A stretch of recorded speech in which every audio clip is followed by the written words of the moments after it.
अस्सलाम वालेकुम। ये वाला स्क्रीन पे आप पेपर देख रहे हैं वीज़ा का, ये वीज़ा पेपर एक्सपायर हो गया है। तो बहुत सारे लोग पूछ रहे हैं कि क्या ये एक्सपायर वीज़ा के साथ भी वो बॉर्डर से एग्जिट एंट्री करके अपना वीज़ा वीज़ा एक्सटेंड करवा सकते हैं? क्योंकि अक्षर से तो वीज़ा वैलिड है, तो क्या वो फिर भी बॉर्डर से एग्जिट एंट्री करवा सकते हैं? और बहुत सारे लोग पूछ रहे हैं कि सिंगल एंट्री वीज़ा भी क्या बॉर्डर से एक्सटेंड हो सकता है? और अक्षर की डेट और वीज़ा पेपर की डेट में क्या डिफरेंस है? और कौन-सी डेट को आपने कब फॉलो करना है? और वीज़ा वीज़ा एक्सटेंशन का फुल प्रोसेस क्या है? और अगर आप वीज़ा वीज़ा एक्सटेंड करवाना चाहते हैं, तो क्या आपको मैसेज का वेट करना चाहिए वीज़ा वीज़ा एक्सटेंड करवाने के लिए अगर आप बॉर्डर से एक्सटेंड करवाना चाहते हैं? क्या बॉर्डर से भी वीज़ा वीज़ा एक्सटेंड करवाने के लिए आपको इंश्योरेंस बाय करनी पड़ेगी और वीज़ा फी पे करनी पड़ेगी ऑनलाइन? तो ये बहुत इंपॉर्टेंट एंड बेसिक क्वेश्चंस हैं जो बहुत सारे लोग पूछते हैं और इसके अबाउट बहुत ज़्यादा कन्फ्यूजन है। शायद एक-दूसरे को लोग गलत गाइड करते हैं जिसकी वजह से लोग इस पॉइंट पे आके कन्फ्यूज़ हो जाते हैं कि क्या वीज़ा वीज़ा एक्सपायर होने के बाद भी वो एग्जिट और री-एंट्री कर सकते हैं बॉर्डर के थ्रू या सिंगल एंट्री वीज़ा भी क्या बॉर्डर से एक्सटेंड हो सकता है? और मेन इसमें पॉइंट है जो अक्षर की डेट और वीज़ा वीज़ा पेपर की डेट में क्या डिफरेंस है? तो इंशाल्लाह मैं कोशिश करूँगा कि आप लोगों को ये सारा कॉन्सेप्ट क्लियर करूँ। जो भी कन्फ्यूजन है वो इंशाल्लाह क्लियर हो जाएगी अगर आप इस वीडियो को पूरा देख लेंगे। और इस वीडियो में मैं आप लोगों को वीज़ा वीज़ा एक्सटेंशन की नई अपडेट दूँगा। अक्षर सिस्टम कब ओपन होगा और जो वीएफएस प्रोसेसिंग सिस्टम है इधर वो पाकिस्तान से या किसी भी जगह से वो कब ओपन होने का चांस है। तो वीडियो एंड तक देखनी है ताकि जितनी भी कन्फ्यूजन है, जितने भी क्वेश्चन है वो सारे क्लियर हो जाएँ।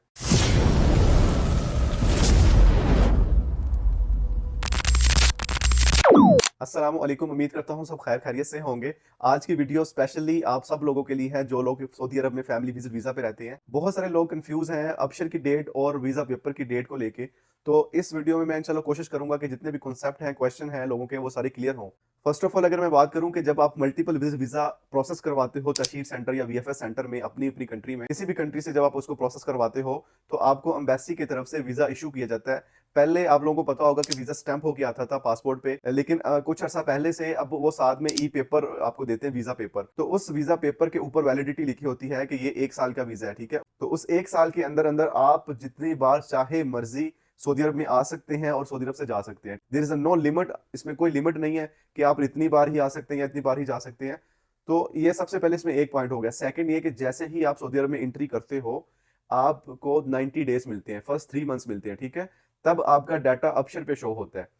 हो सकता है कि आप वीज़ा प्रोसेस करवाने के बाद, वीज़ा हासिल करने के बाद अपनी कंट्री से 2 महीने बाद या 3 महीने बाद आप सऊदी अरब में आते हो, ठीक है? तो जब आप एंट्री करोगे तब आपको वो स्टार्टिंग डे से 3 मंथ आपको मिलते हैं, तो आपको अबशर की डेट फॉलो करनी पड़ती है। अबशर पे डेट शो हो जाएगी कि आप विदिन 90 डेज़ तक आपका वीज़ा वैलिड है और 7 दिन पहले आपको अबशर से मैसेज आता है कि आपका वीज़ा वीज़ा एक्सपायर होने वाला है, ठीक है? तो अगर अबशर सिस्टम, अब तो अबशर सिस्टम 28 अप्रैल से क्लोज़ है, अगर ये अबशर सिस्टम ओपन होता तो जो लोगों की एक्सटेंशन अबशर से हो सकती थी वो अबशर से एक्सटेंड करवा सकते थे मैसेज आने के अंदर-अंदर, यानी कि विदिन 7 डेज़। आप 7 दिन के अंदर-अंदर इंश्योरेंस बाय करें, फी पे करें और अपनी एक्सटेंशन करवा लें, ठीक है? ये एक प्रोसेस हो गया। इन केस जैसे कि अक्षर सिस्टम क्लोज है तो बॉर्डर के थ्रू ही सारी एक्सटेंशन हो रही है, तो आप लोगों ने क्या करना है कि आपने अपना वीजा पेपर देखना है, ठीक है? अगर आपका वीजा पेपर वैलिड है, जैसे कि अगर 3 मंथ हुए हैं, 6 मंथ, 1 ईयर तक वीजा पेपर वैलिड रहता है, ठीक है? जो डेट ऊपर मेंशन है वीजा पेपर पे, ये आप देख रहे हैं वीजा पेपर स्क्रीन पे, ये जो डेट मेंशन है इस पे वीजा पेपर की वैलिडिटी लिखी है। इस वैलिडिटी से पहले-पहले आप जितनी बार मर्ज़ी विज़िट वीज़ा एक्सटेंड करवा लें बॉर्डर के थ्रू। बॉर्डर का लोगों को इसलिए कन्फ्यूजन है, वो समझते हैं शायद ये बॉर्डर पे लोग सिर्फ एक्सटेंड करवाने के लिए जाते हैं जैसे अबशर से होता है। बॉर्डर का मतलब है कि सेम सेम आपने सऊदी अरब से एग्जिट होना है और दोबारा सऊदी अरब में इंटर होना है।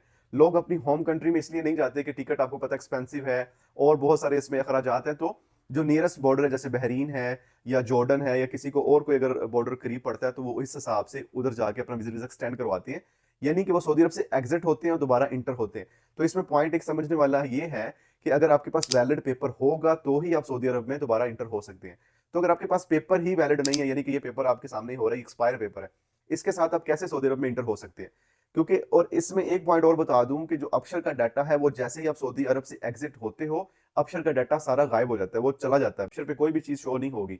बहुत सारे लोग इसमें भी कंफ्यूज होते हैं। अभी रिसेंटली मुझे एक बंदे ने पूछा कि भाई मेरा अक्षर पे फैमिली का डाटा शो नहीं हो रहा, इवन कि मेरा पेपर वैलिड है वीजा का। तो जब मैंने उसे पूछा, वो कह रहा है मेरी फैमिली चली गई है। जैसे ही फैमिली जाएगी आपकी भाई, तो आपका अक्षर से डाटा चला जाएगा फैमिली का, ठीक है? क्योंकि वो आउट हो गए हैं। तो जब इंटर होंगे तो किस बेस पे होंगे? वो होंगे पेपर वैलिडिटी के बेस पे, जो पेपर पे विजिट वीजा एक्सपायरी लिखी है उस बेस पे वो इंटर होंगे। ठीक है? ये सिंपल सी बात आप लोगों को समझने की जरूरत है कि अक्षर की डेट आपने तब फॉलो करनी है जब आप सऊदीया के अंदर हो या आपने एग्जिट सऊदीया से जाना है, तो अक्षर की एक्सपायरी से पहले-पहले जाना है। कोशिश करें कि 1-2 दिन पहले जाएँ या सेम डे भी आप जा सकते हैं। सेम डे पे वैसे एक्सपायरी लिखा आ जाता है विजिट वीजा एक्सपायर लिखा आ जाता है, लेकिन सेम डे तक आप जा सकते हैं, या 3 दिन का, अगर कोई बहुत इमरजेंसी है, 3 दिन का ग्रेस पीरियड है, इसके अंदर अंदर भी आप ट्रैवल कर सकते हो वापस, अगर आपने एक्सटेंड नहीं करवाना या एक्सटेंड नहीं हो सकता या कोई और प्रॉब्लम है, ठीक है। लेकिन ये नहीं हो सकता कि अगर आपका वीजा पेपर एक्सपायर है और अबशर पे वैलिड है तो भी आप बॉर्डर से एक्सटेंड करवा सकते हो, ऐसा बिल्कुल नहीं हो सकता, it is not possible at all. और इसके अलावा सिंगल एंट्री और मल्टीपल में भी मेन डिफरेंस ये है कि single entry one time only, जैसे ही आप सऊदी अरब में इंटर होगे, अबशर से चाहे एक्सटेंड हो जाए ना हो वो एक डिफरेंट मैटर है। अब लोगों के एक्सटेंड हुए भी हैं यहाँ पे रिसेंटली, उसके बाद अब तो अबशर क्लोज हो गया है, वरना शायद और भी एक्सटेंड हो जाते। तो एक्सटेंड हो रहा है तो ठीक है, लेकिन जैसे एक्सटेंड होना बंद हो जाएगा तो फिर फैमिली को वापस जाना पड़ेगा, वो बॉर्डर के through single entry visa extend नहीं करवा सकते, ठीक है। और बहुत सारे लोग, बिलीव मी, बहुत सारे लोग मुझसे अभी रिसेंटली पूछ रहे हैं कि उनका वीजा पेपर एक्सपायर है, अबशर पे वैलिड है, तो क्या फिर भी वो बॉर्डर से एक्सटेंड करवा सकते हैं? So I would say it is totally impossible, ये ऐसा हो ही नहीं सकता कि आप विजिट वीजा पेपर एक्सपायरी के साथ आप बॉर्डर से एग्जिट होकर दोबारा सऊदी अरब में इंटर हो सके, ऐसा नहीं हो सकता, ठीक है। तो आप इस चीज को काइंडली जो है वो क्लियर करें, इस कंफ्यूजन को। और एक चीज और, आपने मैसेज का वेट नहीं करना, सऊदी अरब से जाने के लिए, आने के लिए आपको मैसेज की कोई जरूरत नहीं है, कोई इसका लिंक नहीं है, ठीक है। क्योंकि जितनी बार मर्जी आप सऊदी अरब में आओ, जितनी बार मर्जी आप वापस जाओ, इसके मैसेज का कोई लिंक नहीं है। जैसे ही आप एग्जिट होगे दोबारा, आप किसी भी दिन किसी भी टाइम आप इंटर होगे तो आपको 90 डेज दोबारा मिल जाएंगे, ठीक है। फॉर एग्जांपल अगर मेरे 90 डेज पूरे नहीं हुए, मैं 2 महीने बाद, या मैं समझे कि कुछ दिनों बाद वापस चला गया हूँ किसी और काम से, मैं वापस अपनी कंट्री चला गया हूँ, या मैं बॉर्डर के थ्रू किसी और कंट्री में चला गया हूँ, ठीक है, बहरीन चला गया हूँ, तो मैं जैसे वापस आऊंगा तो मुझे जैसे ही मैं एंट्री होऊंगा उस डेट से मुझे नेक्स्ट 90 डेज मिलेंगे, ठीक है। तो जितनी बार इसको रिपीट करते जाएंगे उस हिसाब से 90 डेज मिलते जाएंगे। तो आपको एंट्री कब मिलेगी? आपका वीजा पेपर की वैलिडिटी के हिसाब से। अगर आपका वीजा पेपर एक्सपायर हो गया तो आपको एंट्री नहीं मिल सकती सऊदी अरब में, ठीक है, चाहे वो बॉर्डर के थ्रू हो या किसी भी मतलब कंट्री के थ्रू आप वापस आते हो सऊदी अरब में। तो ये एक बेसिक चीज है। मेरा मकसद है कि लोगों का जो कॉन्सेप्ट है वो क्लियर हो, कोई डाउट हो वो आप लोगों को क्लियर करें, ताकि आप लोगों को कोई नुकसान ना हो, कोई मसला ना बने आप लोगों के साथ। बहुत सारी कंफ्यूजन है इस चीज़ को लेके, लोगों का पता नहीं गलत लोगों ने माइंडसेट किया हुआ है, तो रूमर्स बहुत ज़्यादा हैं, गलत गाइड करते हैं दूसरों को। इस वजह से मैं इस वीडियो को बना रहा हूँ ताकि आप लोगों तक ये चीज़ पहुँचाऊँ। और इसके अलावा अभी तक अल्हम्दुलिल्लाह सारे बॉर्डर्स ओपन हैं, अगर आपने बिजनेस एक्सटेंड करवाना है, आप देखें कि अगर ईद की छुट्टियों में या ईद से पहले अगर आपका वीजा एक्सपायर हो रहा है तो आप एनी टाइम किसी भी नियरेस्ट बॉर्डर पे जा सकते हैं, जो बहरीन वाले बहरीन, जॉर्डन वाले जॉर्डन, या किसी और कुवैत बॉर्डर भी ओपन है, अगर वहां जाना चाहते हैं तो अभी आप जाके अपना बिजनेस एक्सटेंड करवा लें, तब आपको 90 डेज मिल जाएंगे।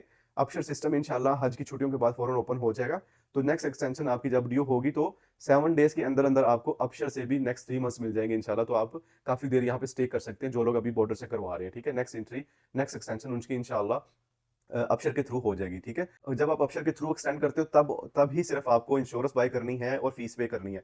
बॉर्डर से एक्सटेंशन करवाते वक्त, ये बॉर्डर से समझो आप एग्जिट हो रहे हो, इंटर हो रहे हो, इसके लिए कोई फीस की जरूरत नहीं है, किसी इंश्योरेंस की जरूरत नहीं है, ठीक है। तो ये काइंडली जो है इस चीज का आप थोड़ा सा ख्याल करें। और नेक्स्ट वीडियो आप लोगों के लिए बहुत यूजफुल होने जा रही है। तो नेक्स्ट वीडियो में मैं इंशाल्लाह आपको फुल प्रोसेस बताऊंगा कि बहरीन के अंदर आपने मल्टीपल विजिट वीजा कैसे प्रोसेस करवाना है, उसका फुल पैकेज बताऊंगा, कौन कौन से डॉक्यूमेंट्स रिक्वायर हैं, ठीक है, आपने होटल बुकिंग कैसे करनी है, ठीक है, और कितना इसमें टाइम लगता है आपको वीजा प्रोसेस करवाने में अगर बहरीन से आप करवाते हो।